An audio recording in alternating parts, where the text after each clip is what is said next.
These are my grade 8s. They're learning to interrogate a text and pinpoint the message the author wants them to take away. Their assessments of persuasive speech, and they need to convince an audience they've identified a theme based on their own close reading of that text. To extend them, they're using their own self-selected text, and that means I can't spoon feed them. There's a big onus on skills-based teaching and learning. Also, we all know what students think when they get a set text, as my friend Emma here is about to explain. Tim Winton, so preachy. They love to read. You've got to reward that and let them really get the most of the text they're reading. Ooh, free choice. That's great. This free choice doesn't come without risks. It's now imperative that they get the skills, because if they come unstuck, I can't spoon feed. So we're thinking back to this. We might want to mind map some ideas. So, what has it made us think about? Connell's already said, be grateful for what you have. So we might write that down. You've mentioned Indigenous something or other. Should we write that down? What else? Okay, what's happening in the first 2 parts of the story you've read? Tyson? There is a specific need for jobs in that area. Specific need for jobs in that area. What else? What's physically happening about the setting? Tell me about the setting. Paul? Like a jungle. Is it a jungle? Yeah. They want to make it into like this. It's a forest. What's he doing? What's his job? To clear the forest. To build roads. So they're going to, what is it? Demolition? So what theme might that is? We've got a story about someone tearing down the forest to build a road there. Deforestation might be one, yeah? Anything else? Anyone else? Any other ideas? Should we have a look now, see what we can find in the text? What about this bit? What does this make us think of? Indigenous culture?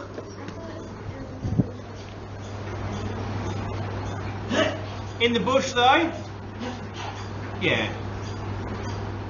Who's ever been on a bushwalk and they've seen the big sign at the front talking about how Indigenous people might have used that piece of the forest before?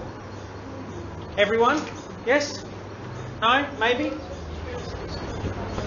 So there's already 2 ideas. Deforestation and Indigenous culture. Okay. To make sure students are always extended, I'm always dragging stuff out over lessons, so they have to carry it on, and I think that's a sustainable approach. These are the questions I want you to make sure you've got down. Has the author said something that links to the real world? Has he mentioned a social issue? And if he has, highlight it. And we're looking for allusions, metaphors. What's that word again, Jay? Allegory, symbols, metaphors, direct references. Are there any of those in the story? Yeah, there's lots of those, isn't there? So what we're going to do, we've done a fair bit of this highlighting, and if we need to, we'll come back to it. But what I want to look at today is evaluating it. If you can see my table over here, I've just created a simple cross-section. Okay, can you do that in your book? Give yourself space. Use a page. When did we do this last, looking at the theme and talking about these things? With Kill a Mockingbird, that's right. So then we've got setting, events and plot, and then I've got figurative language and symbolism in another one. So what I want you to do now, guys, using your sheet, another highlighter if you want, I want you to skim and scan through, and I want you to put all the information that links to this into those different boxes. Can we do that? I'm going to let you work on that. You're organising it so you can use it. So what you're going to do with this, from here, you're going to take this and you're going to use it to create your final argument. The effect. Remember we talked about the effect of that? So the author does something and the effect it has on the audience. Justin? Makes me think, oh, there were people here before this. Yeah, setting. What are my 3 paragraphs going to be about?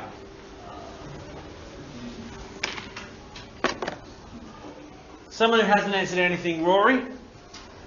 3 paragraphs in the setting, characterization, what I guess. Yeah, or 3 things from setting, character, plot, figurative language, symbols. Right, guys, I'm going to get everyone to stop now. I know you haven't had a great deal of time to do it, but we've got a couple of minutes till the bell goes. So I just want to check in with you first of all. Put your hand up if you know what your introduction is going to say. All right, read your introduction to me, or the outline of your introduction there, Seb.